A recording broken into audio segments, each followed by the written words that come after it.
What's going on, everybody? Back again. Today I want to talk to you guys about knowing when you need to either replace or have replaced your transmission mounts and or motor mounts.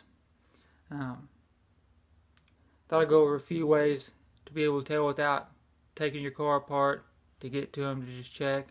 Like I say, there are several easy ways.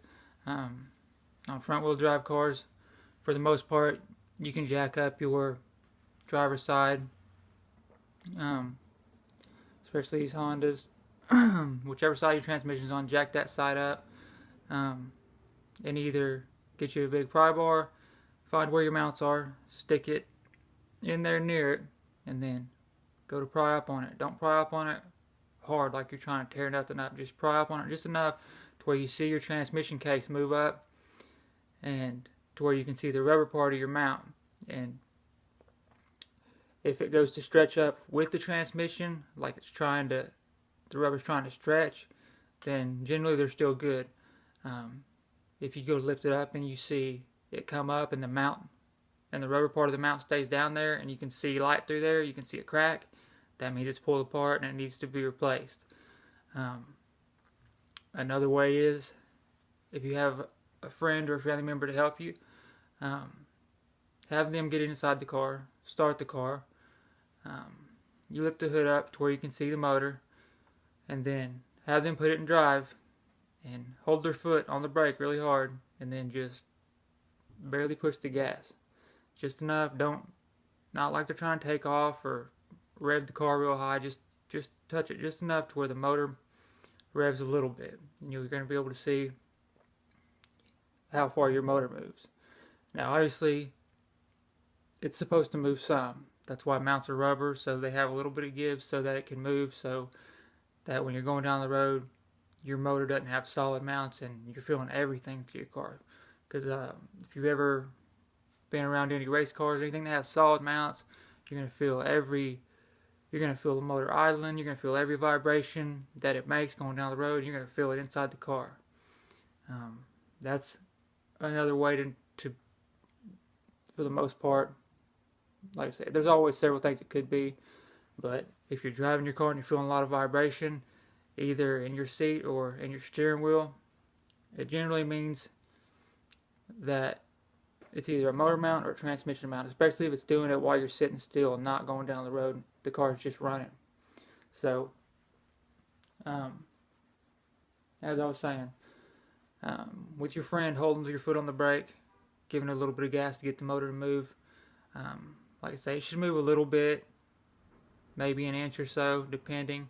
But if you see it moving a whole lot, just rocking, and if you can hear it going clunk or making a clunking or a bumping sound when it's going up or coming back down, that's a good indicator that you need to either look at your motor mounts or look at your transmission.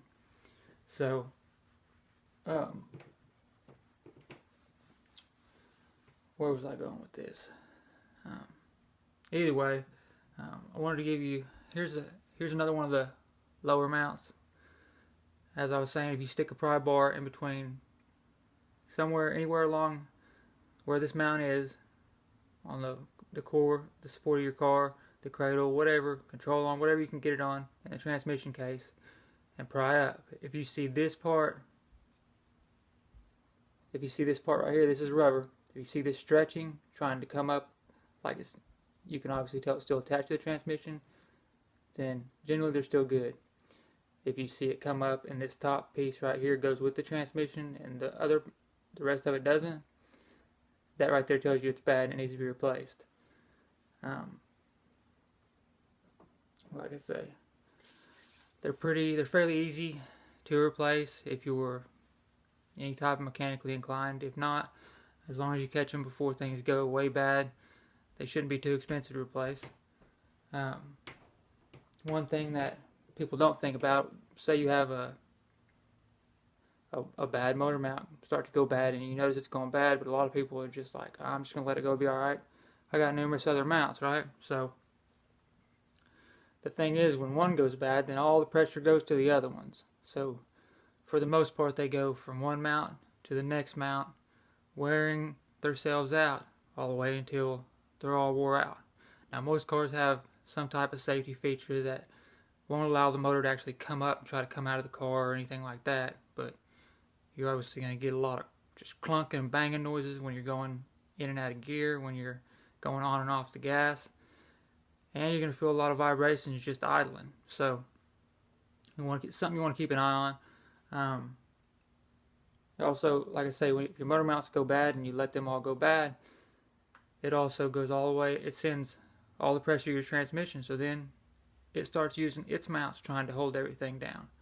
So eventually you end up wearing all your mounts out, and then depending on how many it has, mounts are not, again, I guess it depends on what, if you have an older vehicle, you can probably get them fairly cheap. Like I said, if you have a early 2000s model car up, they're not usually cheap. Like I say, for this Accord that I'm working on today, the 6, I believe it had 6 mounts, 3 motor mounts, 3 transmission mounts, and you go to the parts store and order them. Each of the motor mounts is around $200 a piece. The transmission, a couple of them, $60 to $100. Like I say, they're not cheap by any means. So sometimes you can get a better deal if you go online. Like I say, eBay is always your friend if you shop eBay. You can get a package deal where you can get all the mounts for a lot cheaper. Like I say, you're always taking a risk there because you don't know where they're made or what the strength of them are, and most generally, a lot of times you won't get a warranty that way. So sometimes it's good to pay the extra money to the parts store because you know you have a, depending on, again, how much you want to pay, you might have a 1 year or a certain amount of mileage warranty. If you pay the big bucks, you can get a lifetime warranty, meaning every time one goes out, you can bring it to them and they're going to replace it. So it's all in what you want to spend, and I guess at the time what you have to spend, you know. So those are kind of your go-to tall tale signs that they're going bad. Like I say, there's always the take them apart and see that way, but like I said, it takes a lot more work, and it's not always necessary. Like I said, I've known several people who have done that, and then I've come behind them and said, why didn't you just try and jack it up or pry up on it?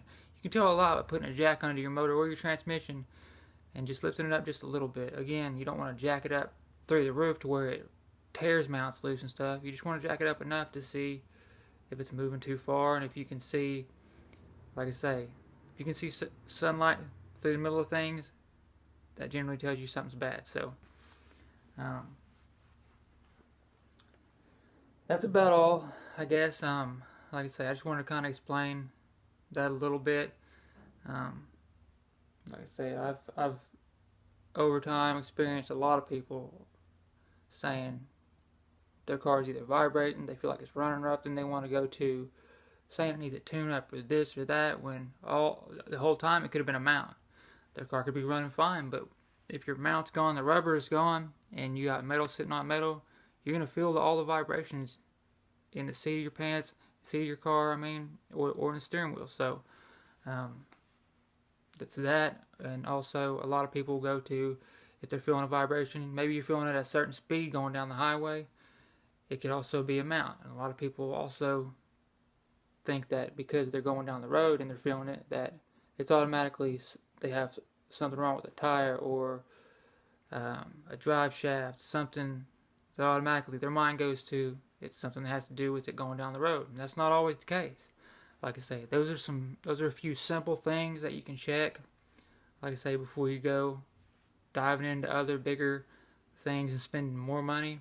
Like I say, if it could be a $40, $50, $60 amount, instead of you going and having a mechanic tell you that it's, who knows, it needs head gaskets or something like that, because believe it or not, that stuff happens a lot too, especially with people who aren't mechanically inclined. They don't know a lot about vehicles or their car, and a lot of times females. I'm not saying females don't know what they're doing or don't know cars either. There are a lot of females that do, but a lot of them don't.